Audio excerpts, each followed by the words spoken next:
El presidente interino de Venezuela, Juan Guaidó, se reúne a esta hora con voluntarios para el ingreso de la ayuda humanitaria al país. Más de 6.000 personas se juramentan como colaboradores. Su tarea será garantizar la llegada de comida y medicinas a territorio venezolano. Vamos a escuchar a esta hora, 1:04 de la tarde en Caracas, las palabras de Juan Guaidó. ¿Quieres ver a tu madre, a tu hijo, a tu hija, a tu esposo, a tu esposa, a tu abuela, que hoy necesita seguramente insulina, o losartán, o alimentos, sencillamente alimento, con la cara y el orgullo de que ayudaste a que ingresara, que apoyaste el movimiento más grande, noble y pacífico en la historia de Venezuela, o con la vergüenza de apoyar a un usurpador que ya se le acabó el tiempo. Los aliados, que dice, y atención a esto, que no hay emergencia, pero un funcionario de él dice que recibió 900 toneladas de medicina. ¿Dónde estaba el bloqueo entonces? ¿Cuál era la mentira? ¿Vas a estar del lado de tu familia, de tu gente, o del lado de un usurpador que sigue mintiendo, engañando, y dice que no se entiende, pero va y negocia por él, no por ti, en los Estados Unidos? ¿No te has preguntado en nombre de quién va a hablar Arreaza, por ejemplo? En nombre tuyo, soldado. En nombre tuyo, capitán. En nombre tuyo, teniente. En nombre tuyo, coronel. No. Porque Maduro no protege a nadie. Porque el usurpador no protege a nadie, ni del hambre, ni de la escasez de insumos, ni mucho menos como ha perseguido incluso a los de él. Así que el momento es ahora. El momento es ahora para que ingrese esta ayuda y te pongas del lado de la Constitución y digas muy claramente: cese de la usurpación, gobierno de transición y elecciones libres. Y eso es una orden hoy, soldado de la patria.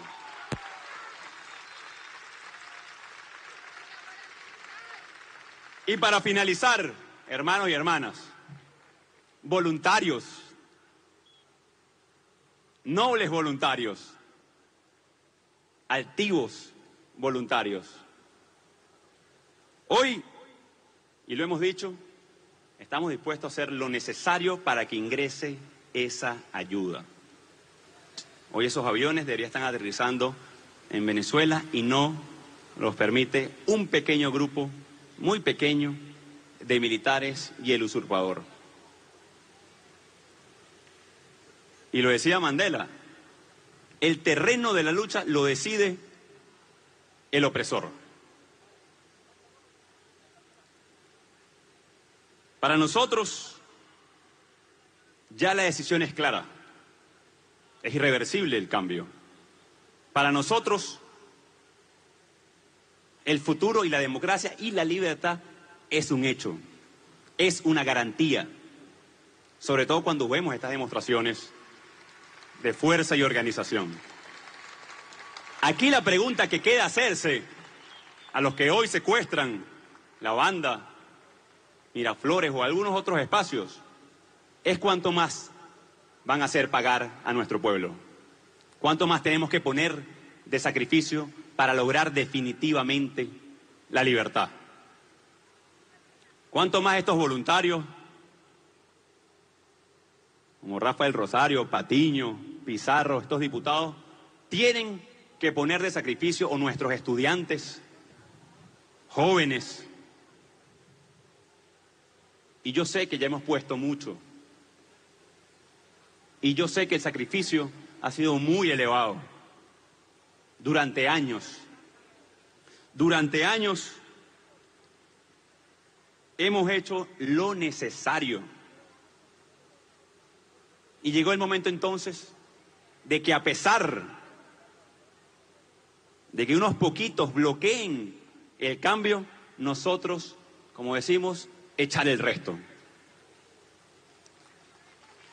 Yo les pido entonces definitivamente que nos pongamos de pie, con fuerza, y que a pesar de que unos muy pocos todavía quieren elevarnos el costo de ser felices, de tener esa Venezuela que soñamos, que anhelamos, que vemos, que hoy sentimos, con la esperanza que no nos cabe ya en el pecho, digamos con fuerza: nosotros, voluntarios, juramos defender la Constitución, comprometernos a que ingrese la ayuda humanitaria, comprometernos a distribuir la ayuda humanitaria, pero sobre todo juramos lograr el cese de la usurpación, el gobierno de transición y las elecciones libres. Dios los bendiga, contamos con ustedes, claro que se puede, no hay duda de que estas caras de alegría son el resultado del sacrificio y el esfuerzo de tantos años de lucha, de jóvenes, de presos políticos como Juan Requesén, como Leopoldo López, como tantos otros que han puesto de su grano de arena y que hoy no hay duda ni una de que el 23 de febrero,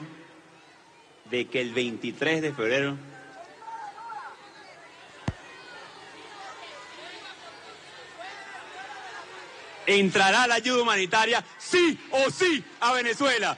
Dios lo bendiga. 1:10 de la tarde en Caracas, Venezuela, culmina así este juramento de miles de voluntarios, ciudadanos venezolanos que van a estar encargados de acompañar, vigilar y garantizar que la ayuda humanitaria pueda ingresar desde territorio colombiano hacia Venezuela. Recordemos que son toneladas y toneladas de medicamentos y alimentos que están allí en la frontera de Cúcuta con Venezuela para ser entregados a los más necesitados en Venezuela. Y cerró este acto Juan Guaidó con esta afirmación: hoy no hay duda de que el próximo 23 de febrero va a ingresar la ayuda humanitaria a Venezuela. Más adelante tendremos información desde la frontera colombo-venezolana, a donde este sábado llegará el segundo paquete de asistencia internacional desde los Estados Unidos. Por lo pronto, desde Múnich, en Alemania, donde tiene lugar la mayor conferencia de seguridad en el mundo, el vicepresidente de los Estados Unidos, Mike Pence, urgió a la Unión Europea reconocer a Juan Guaidó. Dijo que es el único presidente legítimo de Venezuela. Conectamos a esta hora con Thomas Sparrow, ese corresponsal de nuestra cadena asociada Deutsche Welle. Thomas, buen día, te escuchamos con atención. Buenas tardes desde la ciudad alemana de Múnich, donde, como ustedes bien dicen, se está realizando la conferencia de seguridad más importante del mundo, que entre sus objetivos principales tenía discutir problemas en África, en Medio Oriente, o la relación entre Estados Unidos y sus principales socios. Y sin embargo, de manera sorpresiva, uno de los temas más importantes que se han discutido aquí en Múnich ha sido la situación en Venezuela. Ya ayer, la ministra de Relaciones Exteriores de Canadá, Chrystia Freeland, hablaba sobre la situación de Venezuela, sobre la situación del Grupo de Lima, del grupo de países que con intereses similares están tratando de buscar una solución a la crisis venezolana. Y hoy, en uno de los discursos más esperados de esta conferencia, el vicepresidente de Estados Unidos, Mike Pence, también hizo hincapié en la situación en ese país, diciendo claramente que Maduro debía irse, ratificando el apoyo de Estados Unidos al señor Juan Guaidó y pidiéndoles, como ustedes dijeron también, a los socios europeos que de manera unísona también hagan lo propio y apoyen al señor Juan Guaidó. Así que un mensaje bastante contundente del vicepresidente de Estados Unidos, Mike Pence, en una conferencia que, por lo menos desde el punto de vista oficial, no tenía el objetivo de hablar sobre Venezuela. Sin embargo, el tema venezolano y el tema regional también en América Latina ha sido particularmente importante por las intervenciones, por un lado de Mike Pence y también de la ministra de Exteriores de Canadá, Chrystia Freeland. Es hora de que el resto del mundo dé un paso al frente. Una vez más, el viejo mundo puede apoyar a la libertad en el nuevo mundo. Hoy pedimos a la Unión Europea que dé un paso al frente por la libertad y reconozca a Juan Guaidó como el único presidente legítimo de Venezuela. Tomás, estás en una conferencia de seguridad y quería preguntarte si precisamente la permanencia de Nicolás Maduro en el poder en Venezuela es considerada también un tema de riesgo para la seguridad regional. Pues desde ese punto de vista sí se está viendo como una situación que puede ser importante a nivel regional y de hecho la intervención del vicepresidente de Estados Unidos, Mike Pence, ratifica la importancia de que otros países a nivel internacional se unan, que tengan intereses similares para tratar de buscar una solución a la situación en Venezuela que va mucho más allá de lo que ocurra solamente en ese país. Es claro que la situación en Venezuela es algo que afecta a la región en su totalidad y eso es algo que ha quedado en evidencia también aquí en las distintas intervenciones. Sí, se ha hablado de otros problemas a nivel internacional, pero también el hecho de que se esté discutiendo sobre Venezuela en la conferencia de seguridad más importante del mundo explica también la urgencia y la necesidad de que se busquen soluciones a nivel internacional. Y con esto regreso con ustedes a estudio. Tomás, gracias por ese completo reporte desde Alemania.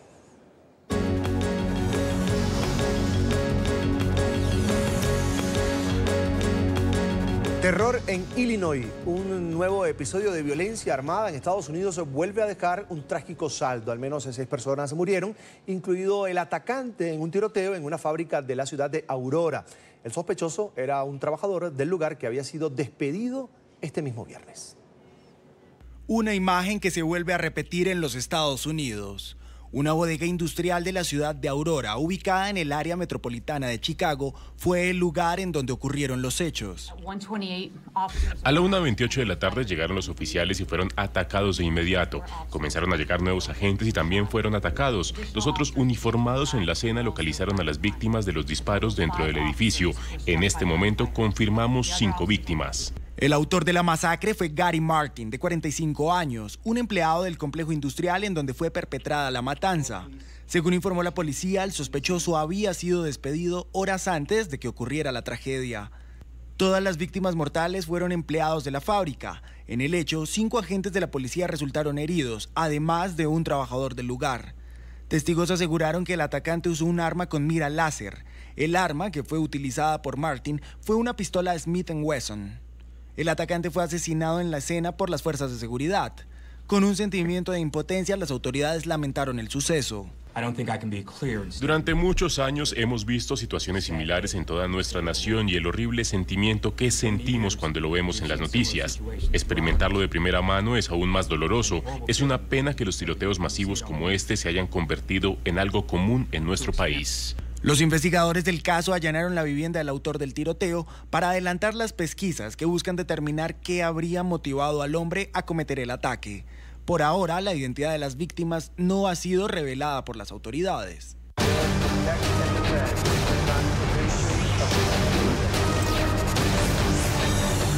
Con escepticismo y preocupación recibieron habitantes de la zona limítrofe entre México y Estados Unidos la declaratoria de emergencia nacional en la frontera sur por parte del presidente Donald Trump.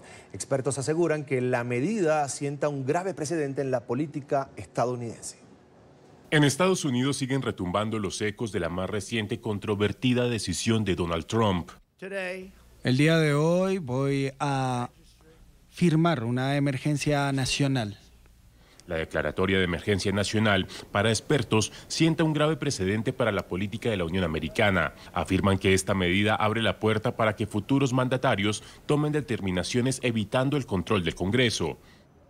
El presidente Trump podría estar sentando un precedente difícil, así que, de nuevo, esto debe ser detenido. Y si no puede ser detenido, el Congreso debe enmendar el mecanismo para que sea más difícil para un futuro presidente eludir o evitar el proceso normal de apropiaciones.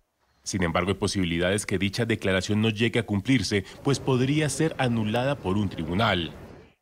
Y yo creo que si termina en la corte, y lo más probable es que termine en la corte, quizás un juez puede decir que esto no suena como si estuviera reaccionando en un momento de emergencia, sino que suena como si fuera algo que es su proyecto favorito, lo que quiere hacer. Desde que se cerró parcialmente la administración a inicios de año, Trump había amenazado con tomar esta medida extrema. Si el presidente iba a declarar una emergencia nacional, nunca hubo necesidad de un cierre, ¿verdad? El dinero de emergencia siempre ha estado ahí. Él jugó con esto. Mucha gente se quedó sin trabajo durante 5 semanas. Muchas cosas se interrumpieron y se perdieron debido a la actividad de cierre. Esto evita la necesidad de un cierre en sí mismo. Mientras que en la frontera los ciudadanos que a diario transitan por esta zona no le ven utilidad a la construcción del muro. Es falso de la crisis. De hecho, Juárez, El Paso es una de las fronteras más seguras que hay en Estados Unidos. Y sobre el muro de la emergencia que él está pidiendo es un berrinche que él tiene, que él, por sus fuerzas, por no decir otras palabras fuertes, él la quiere construir, pero es innecesario el muro. Con la ya mencionada decisión, la administración Trump puede desviar presupuestos de otros rubros para financiar su más preciado proyecto. Se habla de que el dinero saldría de las partidas presupuestarias asignadas al Pentágono e incluso de los fondos de ayuda para desastres aprobados para California y Puerto Rico. Mientras tanto, decenas de migrantes guatemaltecos continúan saliendo de su país en busca de un futuro mejor. Los ciudadanos que inician la larga travesía hacia Norteamérica encomiendan su recorrido a San Simón, un popular santo al que los migrantes le piden protección durante su camino. El templo donde este santo popular es venerado está cubierto por placas y carteles en agradecimiento por su ayuda. Aunque San Simón no es reconocido como santo por la Iglesia Católica, el fervor popular atrae a miles de personas de Guatemala y de toda Centroamérica. Las personas que van hacia el norte, pues no todas, pero las que tienen esa devoción hacia el abuelo, vienen acá a pedir que no les suceda nada. Hay muchas perezas en el viaje. Entonces, ahí donde se le pide protección a él, a Dios primero. Hacemos así la primera pausa aquí en el informativo y al volver, varios militares heridos dejan un nuevo ataque terrorista en Colombia.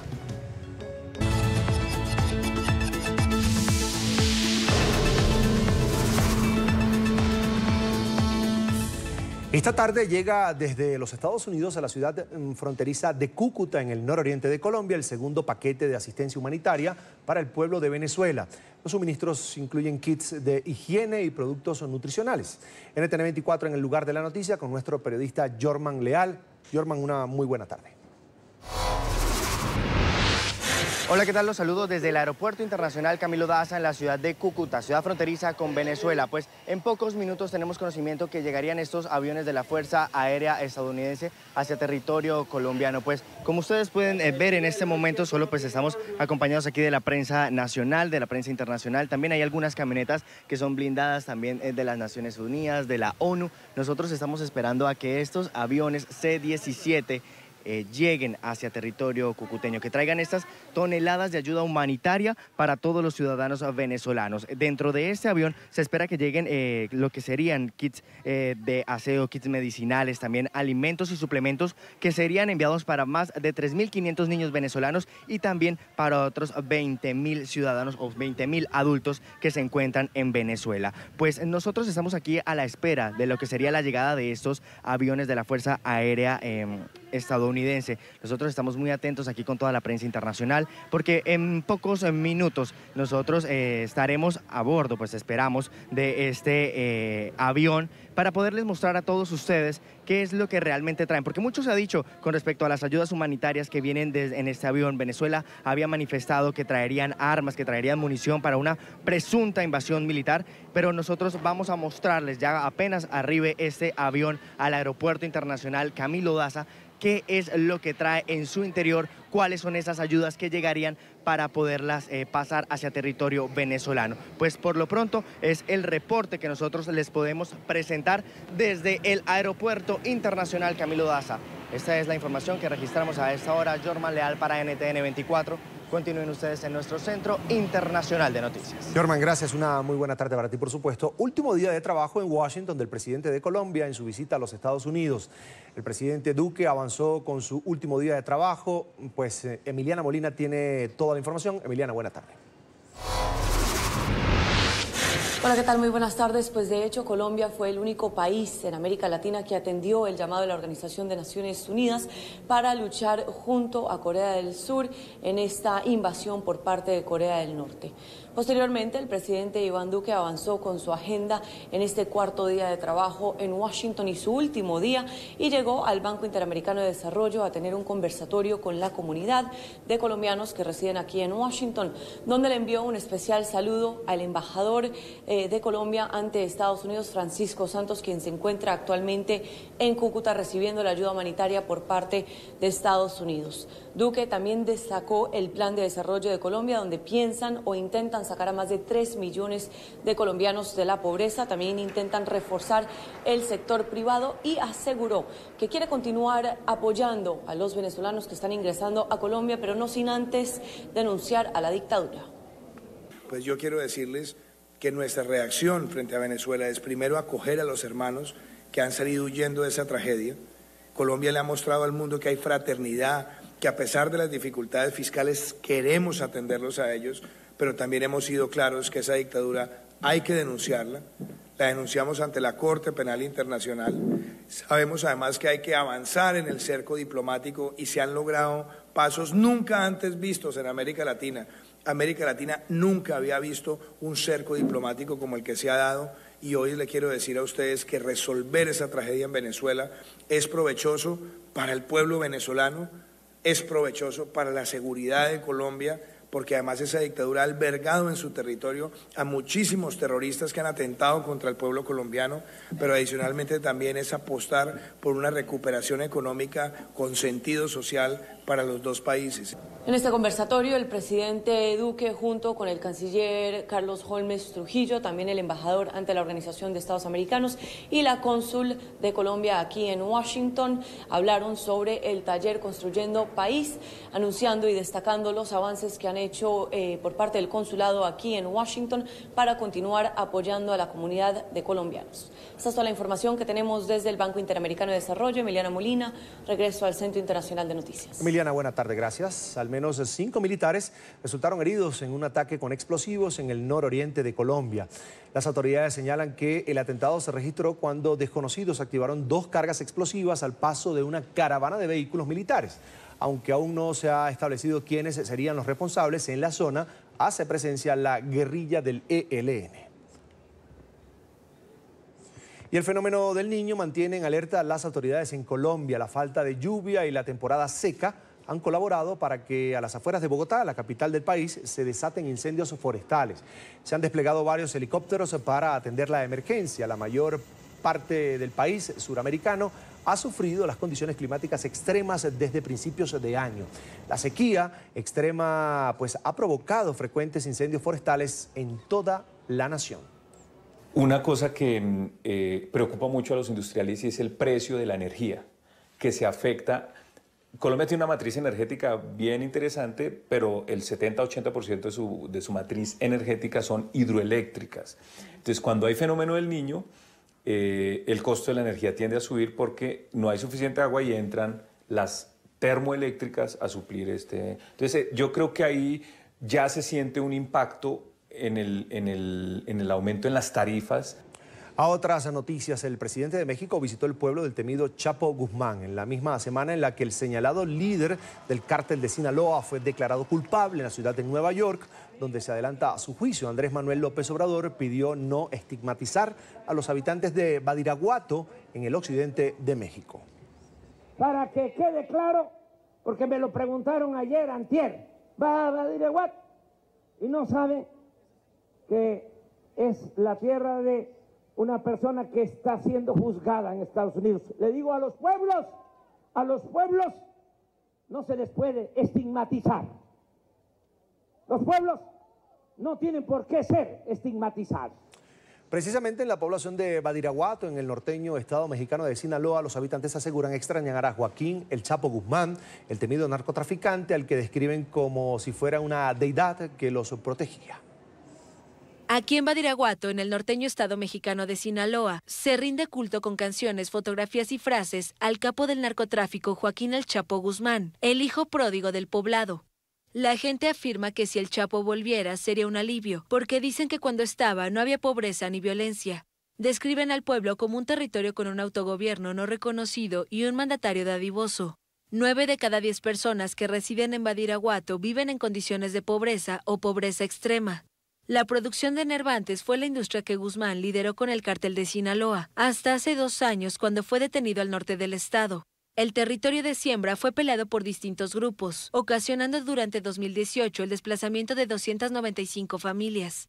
Los pobladores de Badiraguato afirman que la caída del Chapo trajo una pobreza imperceptible en los censos económicos, pero evidente en el declive de sus negocios que surtían a los habitantes de la sierra, donde se sembraban los enervantes. El Chapo Guzmán fue declarado culpable el martes en Nueva York por 10 delitos de los que es acusado por liderar el cártel de Sinaloa que traficó toneladas de drogas a Estados Unidos durante 25 años. Según las leyes estadounidenses, Guzmán Loera enfrentará cadena perpetua obligatoria cuando se dé a conocer su sentencia el 25 de junio.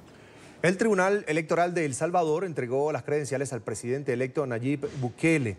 El joven político ganó las elecciones en la nación centroamericana el domingo pasado, poniendo fin a un sistema bipartidista que había dominado al país durante 3 décadas. Bukele, exalcalde de la capital, obtuvo el 54% de los votos. Uno de los retos que deberá enfrentar el joven mandatario será los altos niveles de violencia que azotan la nación.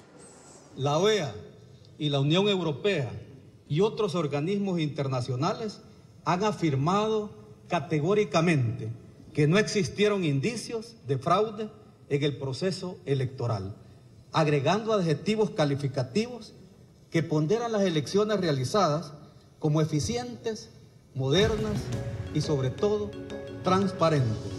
Tiempo de la segunda pausa en esta emisión de noticias y al regreso, violencia en Nigeria a un día de las elecciones presidenciales.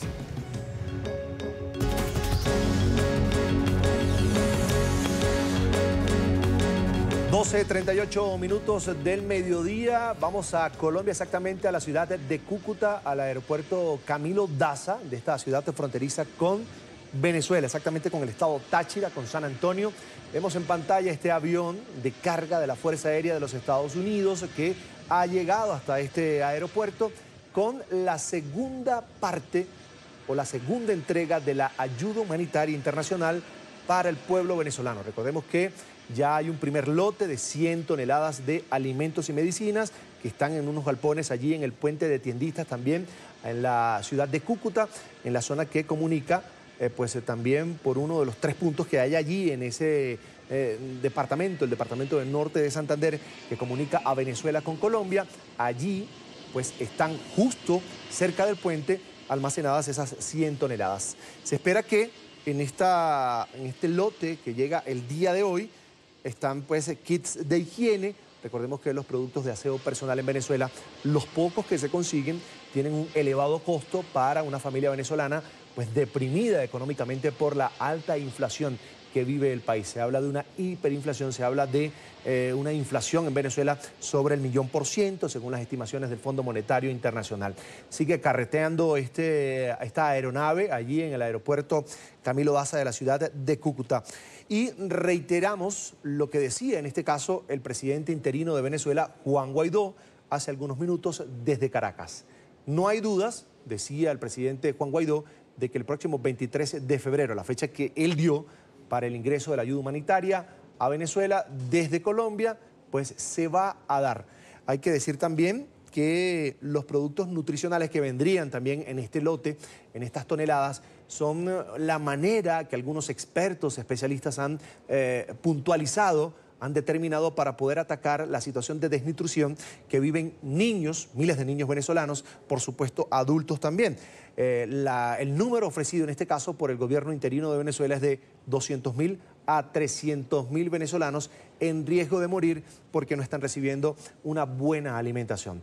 Además se habla de la necesidad que hay en este momento en Venezuela, por ejemplo, de los pacientes crónicos, pacientes con cáncer, con enfermedades terminales que su vida se acorta cada día por no recibir tratamiento. También están los pacientes renales. Es decir, ya falta apenas una semana según lo dicho por el gobierno interino de Venezuela, para que estos alimentos, estas medicinas, estos kits de higiene, todos los productos que ha dispuesto la comunidad internacional para esta ayuda para los más necesitados en Venezuela, pues se pueda llegar. Esto será el próximo sábado. Recordemos que un día antes también se ha programado un concierto para recaudar más fondos para los más necesitados en Venezuela. Esto dijo Juan Guaidó, presidente interino de Venezuela, a voluntarios que se inscribieron precisamente para garantizar el ingreso de la ayuda humanitaria a Venezuela, repito, el próximo 23 de febrero. El primer gran rol que tienen hoy los voluntarios que estamos aquí es multiplicar el mensaje. Cuando empezamos el evento, este gran acto, teníamos 300.000 personas. Ya en este momento hemos superado, escuchen bien, 600.000 voluntarios registrados en apenas una hora. Imagínense cuando salgamos de aquí y llevemos el mensaje de cada uno de esos voluntarios a multiplicarnos. Esa esperanza se va a multiplicar también. Esperanza a millón, porque vamos a ser millones los voluntarios determinados, decididos a que sí o sí ingrese la ayuda humanitaria en Venezuela.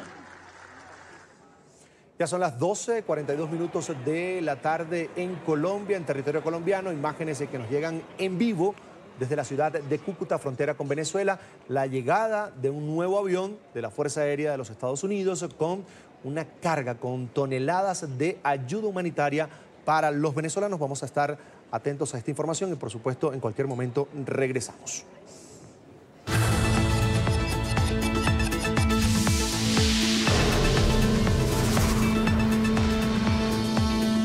Violencia en Nigeria a un día de las elecciones presidenciales. Decenas de muertos deja una oleada de ataques en diferentes poblaciones del país, presuntamente cometidos por extremistas islámicos.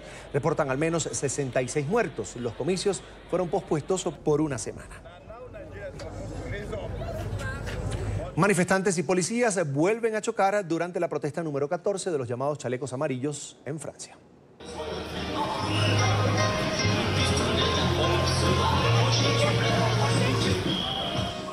Miles de manifestantes se congregaron nuevamente en la capital, París, en el 14º sábado consecutivo para rechazar las políticas del gobierno de Emmanuel Macron.